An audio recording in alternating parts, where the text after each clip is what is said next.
Hi. Just a quick Torah thought for this week, Parashat Mishpotim and Shkalim. This week, I was on my way down to Hale for an engagement party. My children had half-term, so because my children had half-term, I had to take them and do something with them, so I decided to take them down to Hale. My children love cars, they love nice houses, they love walking around Hale and having a look around, and we pull up to the house, and my son says to me, "Daddy, do you think there'll be a great car in this house?" And I said, "I don't know. Who knows what kind of car they have?" And we walk up the driveway, and in the driveway there it was, a blue Bentley convertible. And my son was over the moon. He was so excited. This was worth coming down to Hale because of the Bentley convertible, and he's taking pictures, and he's so excited about this whole thing.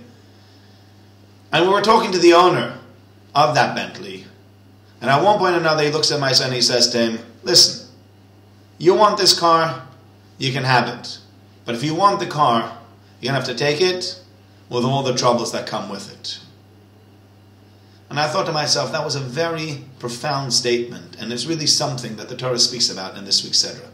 In this week's Sedra, we read about the Amma Ivriya, the maidservant that was sold by her family for whatever reason, which is not today's topic, and the master was allowed to marry her. And this master, even though he's marrying his maidservant, and you would think that she's mine, I can do whatever I want to with her, the Torah still says, She'era kesusa ve'onasa la yigra. This is your wife. You have obligations to your wife. And your obligations to your wife are that you have to pay for the different things that a husband needs to pay for his wife, and give her the emotional and physical support as well, even if she started off as your maidservant.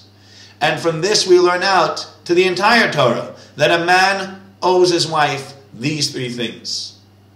Why is it then that we decide specifically in this parsha, when we speak about a maidservant, to tell you something that applies to all marriages? And the answer that's given is, because when you think it's my right, when you think this is my slave, I bought her, I can do whatever I want to with her, this is when the Torah says that's not what marriage is all about. That's not what life is all about. Even when you think it's your right, life is not about rights.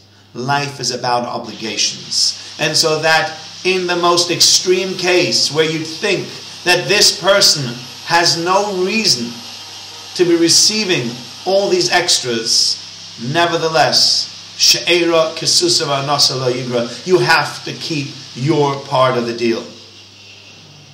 It's the same with a Bentley, it's the same with a wife, it's the same with everything else in life.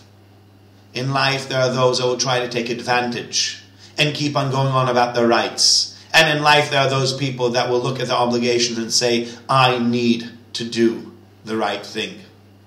And we need to make sure that we are the people that always try to do the right thing.